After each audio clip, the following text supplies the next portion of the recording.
ಇನ್ನು ಮಾಜಿ ಸಚಿವ ಸಾರಾ ಮಹೇಶ್ ಅವರು ಮಾತನಾಡಿದ್ದಾರೆ. ದರ್ಶನ್ ಕೆಲಸದಿಂದ ನಾವೆಲ್ಲ ತಲೆ ತಗ್ಸಂಗ್ ಆಗ್ಬಿಟ್ಟಿದೆ. ದರ್ಶನ್ ನಮ್ಮ ಜಿಲ್ಲೆಯವರು, ಮೈಸೂರಿನವರು ಅಂತ ನಮಗೆಲ್ಲರಿಗೂ ಕೂಡ ತುಂಬ ಅಭಿಮಾನ ಇತ್ತು. ಒಂದು ವೇಳೆ ದರ್ಶನ್ ಹತ್ಯೆ ಮಾಡಿದ್ದು ನಿಜವೇ ಆದರೆ ಶಿಕ್ಷೆ ಆಗಲಿ ಅಂತ ಮಾಜಿ ಸಚಿವ ಸಾರಾ ಮಹೇಶ್ ಅವರು ಹೇಳಿಕೆ ಕೊಟ್ಟಿದ್ದಾರೆ.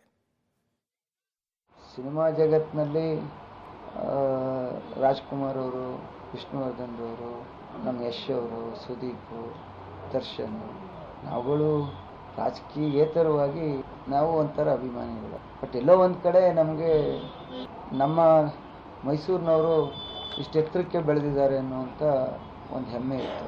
ಬಟ್ ಆಮೇಲೆ ಹಲವಾರು ಬಾರಿ ಮಾತಾಡಿದ್ದೀವಿ, ಪ್ರೋಗ್ರಾಮ್ಗಳಲ್ಲಿ ಚರ್ಚೆ ಮಾಡಿದ್ದೀವಿ, ಒಟ್ಟಿಗೆ ಊಟ ಮಾಡಿದ್ದೀವಿ. ಬಟ್ ಈ ಮೊನ್ನೆ ಘಟನೆಯನ್ನು ನೋಡಿದಂಥ ಸಂದರ್ಭದಲ್ಲಿ ನಮಗೂ ಕೂಡ ನೋವಾಗಿದೆ.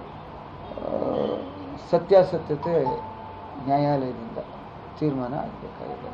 ಬಟ್ ಈ ನೆಲದ ಸಹಜ ಅದು, ಜಿಲ್ಲೆಯವರು ಅಂತಂದಾಗ ಅಭಿಮಾನ ಇದ್ದೇ ಇರುತ್ತೆ. ಬಟ್ ಇಂಥ ಕೆಲಸಗಳಾದಾಗ ತಲೆ ತಗ್ಗಿಸುವಂತಹ ವಿಚಾರ